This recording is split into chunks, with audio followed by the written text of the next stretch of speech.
வணக்கம். எப்பவாவது யோசிச்சு பார்த்திருக்கீங்களா?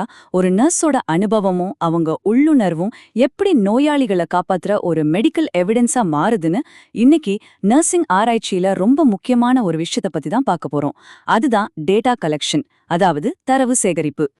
எல்லாமே ஒரு சின்ன கேள்வியிலிருந்து தான் ஆரம்பிக்குது. ஆனா அந்த கேள்விக்கு ஒரு நம்பகமான பதில கண்டுபிடிக்கணும்னா அதுக்கு ஒரு பாலம் வேணும் இல்லையா? அந்த பாலம் தான் டேட்டா. ஆமா, பேஷண்ட்ஸ கவனிச்சுக்கிறதுக்கு எது பெஸ்ட் வழிங்கிறத நாம சும்மா யூகிச்சு சொல்லிட முடியாது. அதுக்கு முறையா தகவல்களை சேகரிக்கணும்.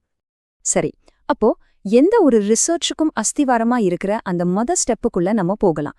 இந்த டேட்டா கலெக்ஷன், அதாவது தரவு சேகரிப்புனா அப்படின்னா என்ன?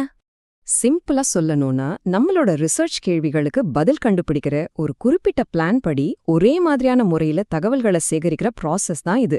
இதோட முக்கிய நோக்கமே கடைசியா கிடைக்கிற ரிசல்ட்ஸ் 100க்கு 100 நம்பகமானதா இருக்கணுங்கிறது தான்.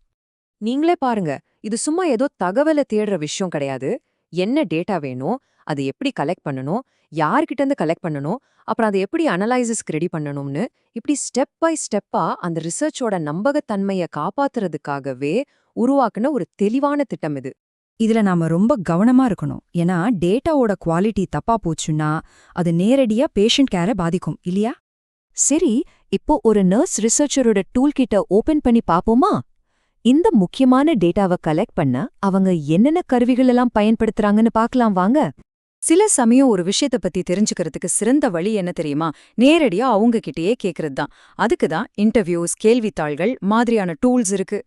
இப்போ இந்த ஸ்லைட்ல ஒரு இன்ட்ரெஸ்டிங்கான விஷயத்த பாருங்க. இது ஆழமா தகவல் வேணுமா இல்ல பரவலா தகவல் வேணுமாங்கிறதுக்கு இருக்கிற வித்தியாசத்தை காட்டுது. அதாவது இன்டர்வியூஸ் மூலமா கொஞ்சம் பேர்கிட்ட இருந்து ரொம்ப டீப்பான தகவல்களை வாங்கலாம்.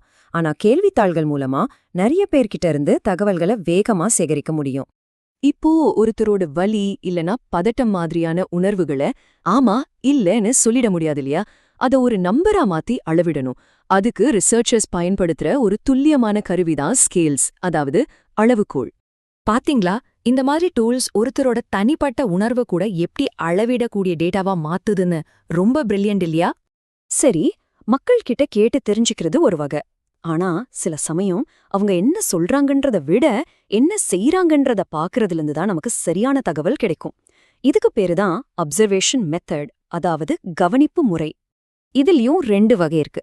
ஒன்னு ஸ்ட்ரக்சர்ட் அப்சர்வேஷன், அதாவது ஒரு செக்லிஸ்ட வச்சுக்கிட்டு நர்ஸுங்க எத்தனை தடவை கைய கழுவுறாங்கன்னு கணக்கெடுக்கிறது மாதிரி ரொம்ப திட்டமிட்டு கவனிக்கிறது. இன்னொன்னு அன்ஸ்ட்ரக்சர்ட் அப்சர்வேஷன், ஒரு பேஷண்ட் அவங்க குடும்பத்துக்கிட்ட எப்படி இயல்பா பேசுறாங்கன்னு எந்த முன்முடிவும் இல்லாம கவனிக்கிறது. சில கேள்விகளுக்கான பதில் மக்கள் சொல்றதுலயோ இல்ல செய்யறதுலயோ இருக்காது. அவங்க உடம்பே அந்த பதில சொல்லும். அதை எப்படி தெரிஞ்சுக்கிறது? இங்குதான் பயோபிசியாலஜிக்கல் மெஷர்மெண்ட்ஸ் வருது. இதுல 2 விதம் இருக்கு. இன் விவோனா உயிருள்ள உடம்புல நேரடியா அளக்கிறது. உதாரணத்துக்கு பிளட் பிரஷர், ஹார்ட் ரேட் இதெல்லாம்.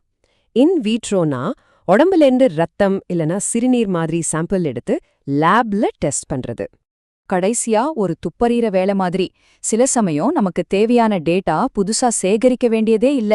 அது ஏற்கனவே பேஷண்ட் ரெக்கார்ட்ஸ், டேட்டாபேஸ் மாதிரி இடங்கள்ல ஒளிஞ்சிருக்கும். அதை எடுத்து அனலைஸ் பண்ணா போதும். அடங்கப்பா, இத்தனை டூல்ஸ் இருக்கா? அப்போ ஒரு ரிசர்ச்சர் தன்னோட கேள்விக்கு சரியான டூலை எப்படித்தான் தேர்ந்தெடுப்பாங்க?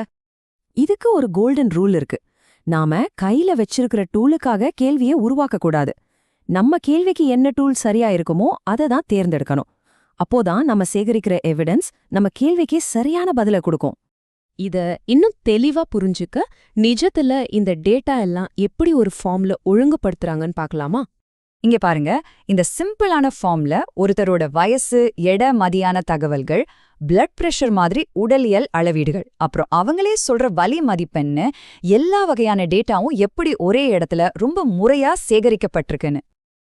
ஆக சின்ன சின்ன தகவல்களா ஆரம்பிச்சு கடைசியில அது எப்படி ஒரு பவர்ஃபுல்லான இன்சைட்டா மாறுது பாத்தீங்களா? இந்த மாதிரி முறையா டேட்டா கலெக்ட் பண்றது தான் நம்மளோட கேள்விகளை, உயிர்களை காப்பாத்துற எவிடன்ஸ் பேஸ்ட் பிராக்டிஸா மாத்துது. இது நம்மள ஒரு முக்கியமான கேள்விக்கு கொண்டு வந்து நிறுத்துது. ஒவ்வொரு நர்ஸுமே ஒரு பொட்டென்ஷியல் ரிசர்ச்சா தான். அவங்க ஒவ்வொரு நாளும் கேட்கிற சாதாரண கேள்விகள்ல கூட அடுத்த பெரிய மெடிக்கல் பிரேக் த்ரூ ஒளிஞ்சிருக்கலாம். அப்போ நீங்க அடுத்த என்ன கேள்வியை கேட்க போறீங்க?